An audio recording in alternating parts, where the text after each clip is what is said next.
这不是蚂蚁吗？怎么那么多手啊？你什么眼神啊？这不是毛毛虫吗？那这个有什么用？太幼稚了。我们可以用它来玩混泥 PK 呀。切，这么幼稚的玩具，像我这种钢铁猛男会玩吗？我的经验宝没人要，都快发生锈了。玩，多可爱的毛毛虫，我最喜欢。像我这种钢铁猛男会玩吗？那现在和你讲一下比赛规则，桌上准备了6款泥，咱们一举定胜负。只要水先将这眼小球第一次放到毛毛球的手上，水就能优先选择3个史莱姆，最后看谁混在泥更好看，输的人要化成猴子的模样哦。就这，也太简单了吧！赶紧开始吧。小黑准备好了吗？准备好了。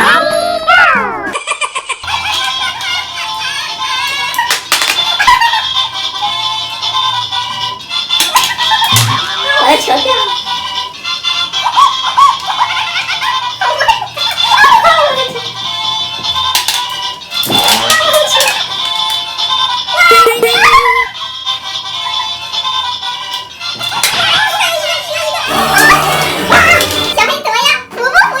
我这是什么鬼运气啊！一个都没丢上，全给我甩下来了。那我就谢谢你啦。给我留2个好的吧。你放心，绝对不可能。那我就要这一个，还有这一个。那我就只能要这3款小的了。废话少说，开始混泥。先来看看我的第一款柚子起泡胶，看着像那种磨砂的质感，好软糯呀。哇，这个闻起来好清新啊。那你先下去吧。再来给大家看一下我的第2款奶酪起泡胶，还蛮光滑的耶，好柔软啊，搓起来手感很舒服哎，拉布也很轻松。甜多小花花送给大家，纹路是不是还挺漂亮的？捏着好解呀！下去吧。再来看看我的最后一款小心屁屁，哇，好弹啊！它是一款水弹泥耶，这边拿出来看一下，流动性还蛮好的，这个手感肉嘟嘟的，还有小屁屁，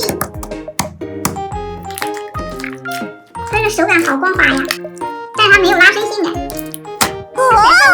还蛮好玩的，你也下去吧。看看我的3款泥是什么样的。先看一下这个蒸蛋起泡胶，啊，化成水了，直接倒下去了。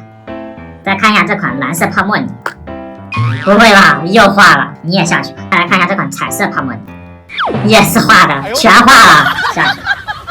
你给我留的都是什么泥呀？全是化泥。我也不知道呀，要不你直接认输吧。我绝不认输，我的泥改造之后肯定比你的好看。那就开始混合，加点肥皂可以成型，我就直接混合了，徒手成型，像打鸡蛋一样。我的泥改造之后变成一份超好看的冰淇淋起泡胶，圆朵小花花送给大家。我的也不差呀，我的是一个奶酪起泡胶，而且分量比你的大，所以还是你输。来吧，你给我画好一点。你放心，肯定画不好。好了。啊，你这画的孙悟空啊？我好好看。